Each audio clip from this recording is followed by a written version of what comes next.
They have essentially said that this is the only way, this will be the only way to prove you have legal identity. And so if you don't participate in that system as far as the state or the private sector is concerned, you don't exist. So by not participating in that system, you're inherently excluded from the economic system and really essentially everything. It's going to be a problem, reaction, solution type of situation where they've already made the solution. They've already developed what they want to be the new financial governance system after this new Bretton Woods moment. They just need some sort of big event on the scale of World War II or some large event that's, equally disruptive in order to be like, all right, now it's time for a new financial governance system after this big event like they did after World War II. Mm-hmm. Today we have investigative journalist Whitney Webb warning us that we are witnessing the birth of a new international monetary system, the consequences of which will be disastrous. Whitney warns us this new financial system will replace the current Bretton Woods system and will be built solely on the blockchain. The purpose of the new financial system is total surveillance and censorship over every aspect of our lives. Whitney's warnings are based on the plans of several global elites, such as French President Emmanuel Macron and World Economic Forum founder Klaus Schwab. Schwab has warned the world that every industry from oil and gas to tech must be transformed, stating that we need a great reset of capitalism. In her most recent interview with Mark Goodwin, Whitney warns us that all world governments are pushing us towards this new world order. It is being ushered in by elites such as BlackRock's Larry Fink, who wants to tokenize all existing assets and commodities in the natural world. Whitney warns that everything will be tokenized, from forests to rivers, mountains and lakes. Everything commoditized to be owned and traded by the super rich and powerful, all with one singular goal in mind: complete control and domination over the rest of us. Within the conversation, Whitney breaks down two important factors of the New World Order plan: digital IDs and natural world tokenization. Whitney warns that Schwab and his fellow elites are on the verge of achieving their grand plans and will use a catastrophic level event on the scale of World War II to usher in the new financial system. As we bring you clips from the video, only a small percentage of my viewers are actually subscribed. If you enjoy finance and investing content, consider subscribing or liking the video. It's free and you can always change your mind. For now, let's jump in with Whitney Webb. So I think the digital ID is a key enabler of the surveillance, knowing what everyone is doing at the transactional level and being able to tweak that micromanagement based on a person's activity, because the digital ID isn't just limited to the financial system, right? It's like your travel, your health history, your career history, your education credentials, your access to telecommunications, social media, the internet. With the new AI era, right, they can fuse all that data, analyze it, and depending on how they develop that AI algorithm, use it to control people really in unprecedented ways. I think the digital ID and the CBDC and its private sector equivalence project is something that we're always sort of intended to be the same system. So there's documents from the UN, from the BIS, and related groups that are sort of that have been working on this for years. That essentially frame one as essential to the other, using words about, this is inclusionary, the whole, marketing behind digital ID is that everyone needs legal ID because otherwise they're unable to access essential services, right? And so the idea is we all have to be included in the system, and they directly link that to the concept of financial inclusion and banking the unbanked, which you brought up earlier. But inherently, these systems actually function in an exclusionary way based on how they've been set up. They have essentially said that this is the only way, this will be the only way to prove you have legal identity. And so if you don't participate in that system as far as the state or the private sector is concerned, you don't exist. So by not participating in that system, you're inherently excluded from the economic system and really essentially everything. So you have to onboard to the surveillance state or be excluded from everything. So it's, being marketed as inclusion, but it's really inherently exclusionary. Totally. So how does this system get triggered? How do we move into the Mark Carney-ism? Well, I think they sort of give it away when they say that this is the new Bretton Woods movement that needs to be seized. So Bretton Woods was what came out of World War II essentially, and was the creation of a new financial governance system after World War II.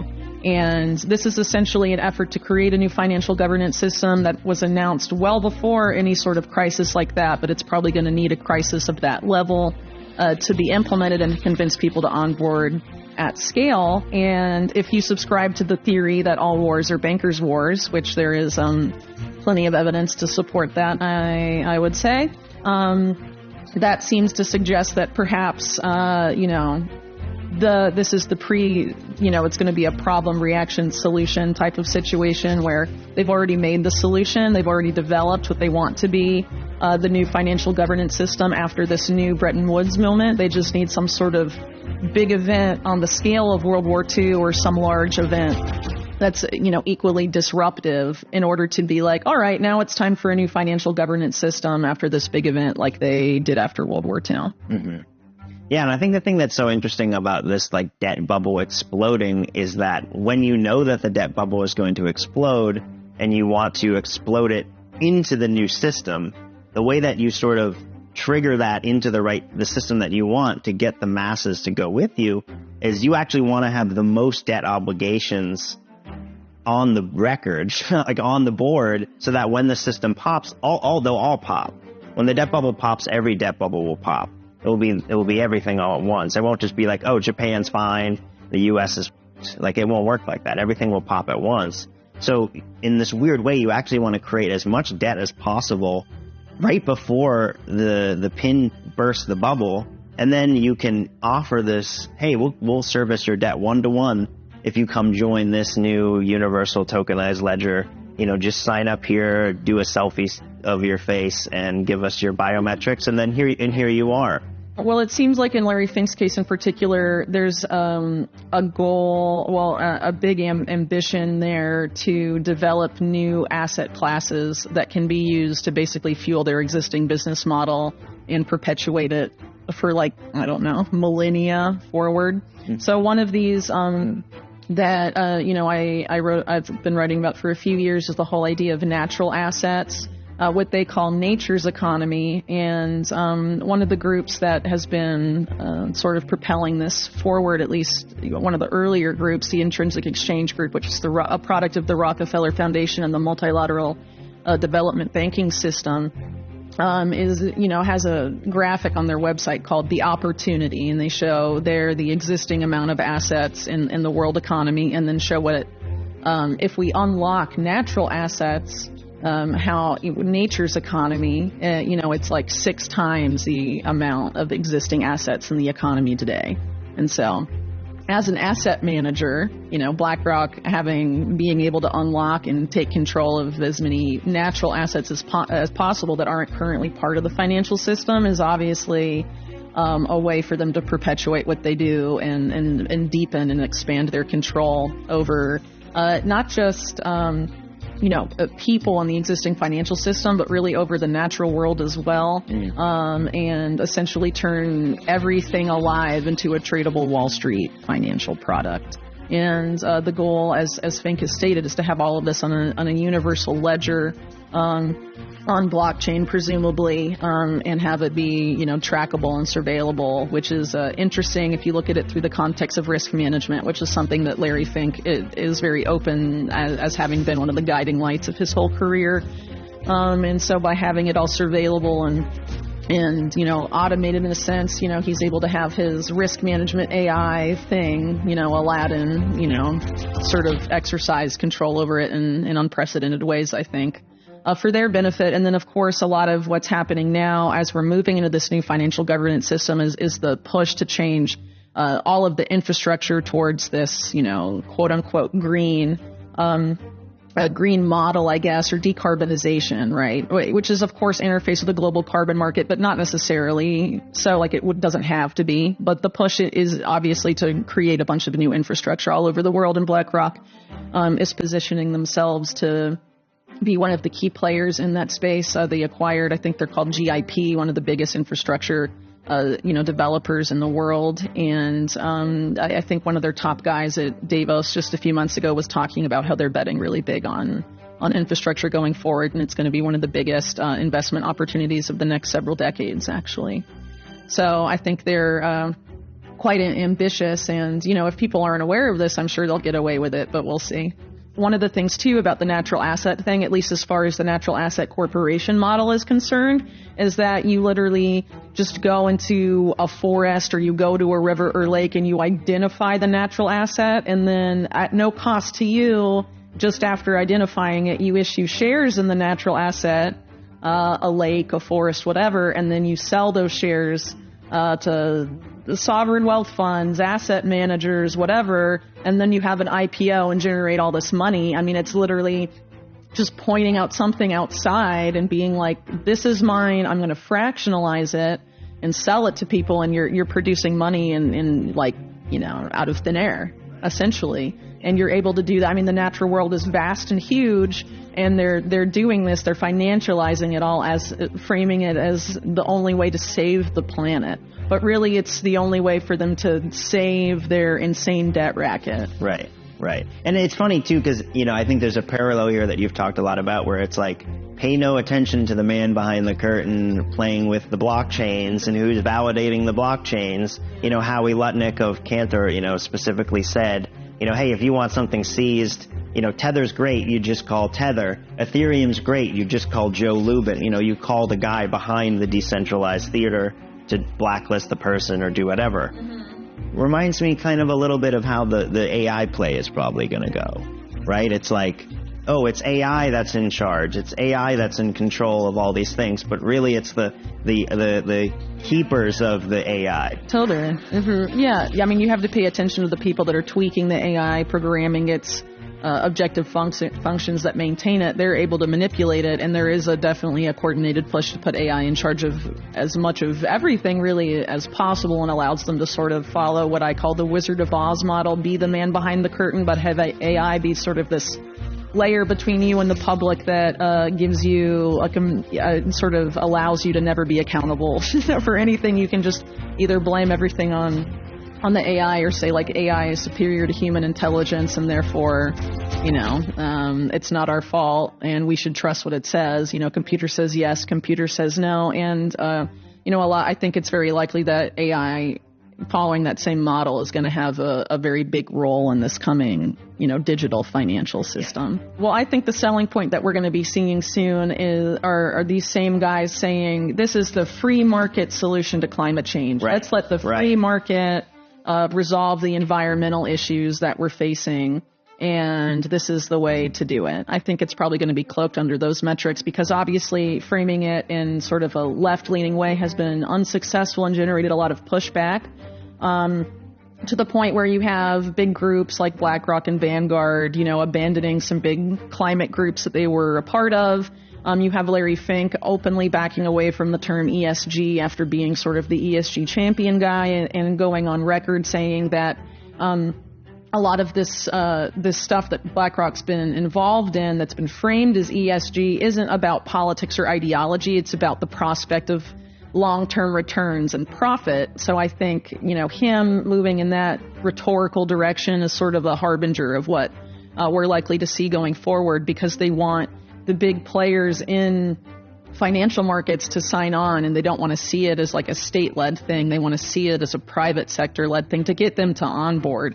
And also to sort of, I think, neuter a lot of the criticism from right-leaning people and the populist right in general. The guys with guns. Yeah, well, in the States, yeah, Sure. the majority of gun owners, right? They want to sort of placate them. And I think they're also going to offer it to people as, oh, if you buy into these systems, you'll, be prosperous. This is, a return to sovereignty and prosperity. And they're going to use some of these technologies, where people have heard the terms but aren't necessarily overly familiar with them, and sort of market it as being, a return to financial sovereignty and prosperity and stuff, but not necessarily. I think it's, again, it's going to be the same debt-based monetary system. Debt is a form of control. Right. But they're going to try and market it, I think, under those metrics. So, Fink recently said that he views Bitcoin specifically as a technology for asset storage. And in this multipolar currency paradigm, it's likely there's going to be, in multipolar reserve assets, they want to move away from